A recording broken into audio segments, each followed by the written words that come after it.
the amendment violates House Rule 16, Clause 7.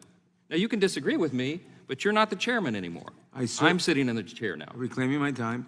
Wow. Shockwaves burst through the hearing room as Mike Johnson tears straight into Jerry Nadler, proving once again that a house divided cannot stand, but a liar cannot either. Before anyone could blink, Johnson flips the script, slams Nadler's arguments into the floor, and reminds Congress that sunlight is the best disinfectant, as he exposes every dodge, every deflection, every contradiction Nadler tried to run with. By the time Johnson was done, the room went silent, and Nadler had nowhere left to hide. And some on this committee who should understand the rules. The rule is, again, let me state very simply what the rule is. House Rule 16, Clause 7 says that an amendment cannot introduce material beyond the scope and purpose of the bill before us. Let me tell you why the last amendment, by way of example, was ruled out of order. I've already explained this again, but I'll give you further detail.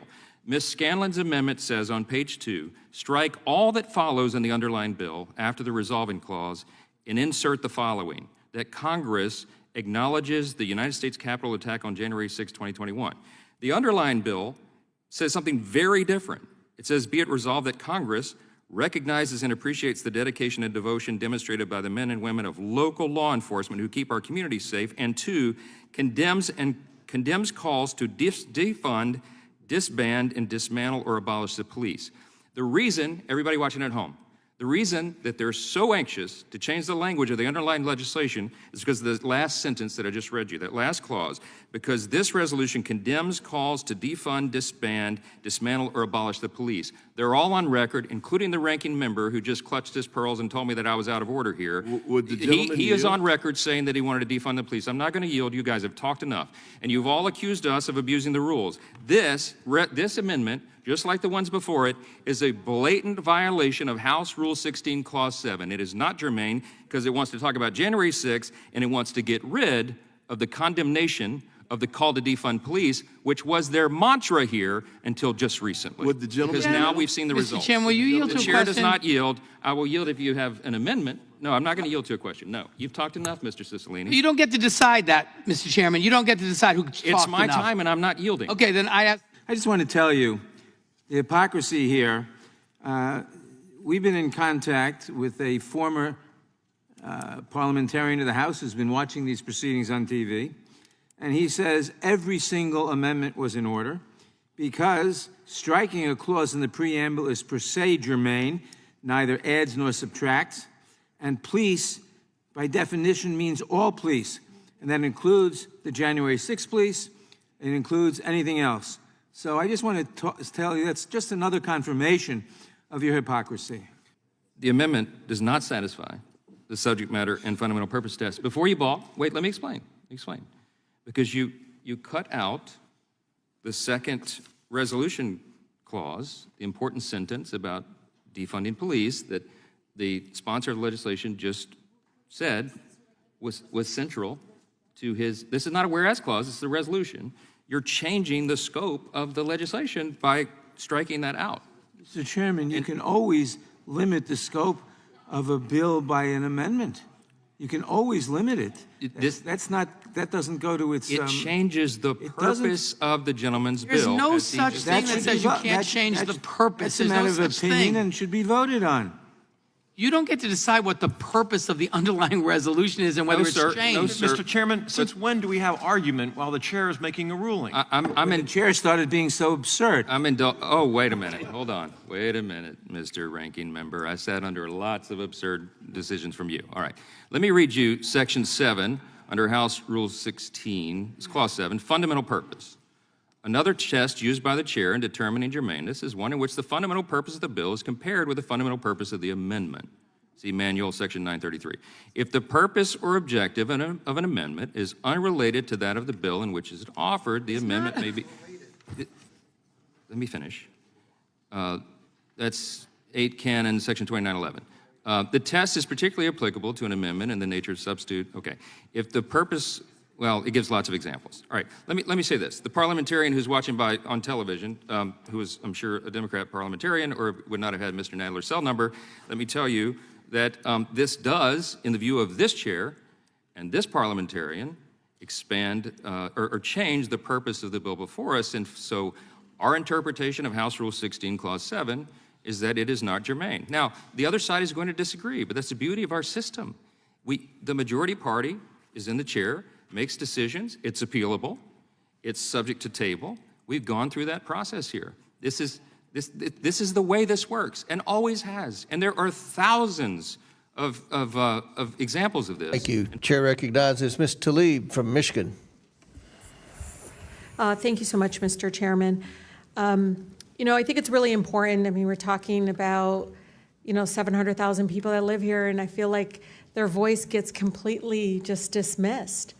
And so, if I may, Mr. Chair, ask unanimous consent to enter the record. The Washington Post poll of D.C. residents found 8 out of 8 in 10 opposed Trump's taking over of their local police and sending in federal troops. Without objections ordered. I think it's also really important to understand, like, the incredible kind of slanderous, like, defamation. I don't know what to call it. They're just burying Washington, D.C. You just heard them speak about our nation's capital in that way, in a way that I feel very much like that's not what I see. I see people walking around with their families, people enjoying time to see these beautiful, incredible, beautiful monuments and everything. And there's a pride here, too. And so I just want to bring the D.C. residents into this committee, because I feel like they are being made invisible. And this really ugly picture that is not reflective. And I'm from Detroit. I've seen it happen to my city. And it's despicable in a way that I feel like really goes up against our values. One of the things that I know in every abuse of power that, we let President Trump and the administration get away with in D.C., it will be replicated. It will be expanded across the country, and it is going to tear apart our communities. Mr. Jackson, I talked to you about a little bit about this, but I think it's important to understand that we do have a mental health crisis, that we have a housing crisis, affordability crisis. Can you police any of those away? No. You can't police away homelessness. And the way they talk about our homeless neighbors is so, no wonder there's violence increasing towards homeless neighbors.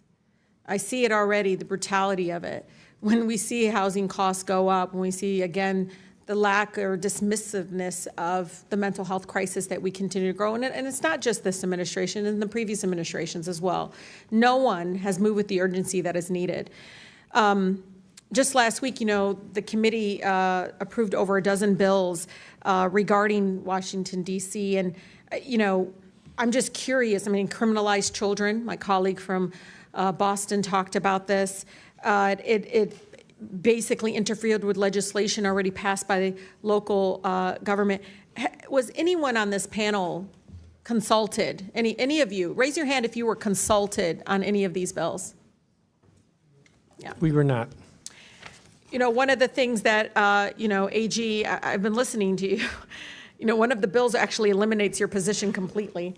What effect would that have? Completely eliminating your position in regards to be able to do the job that you do to protecting all the families in Washington, D.C.?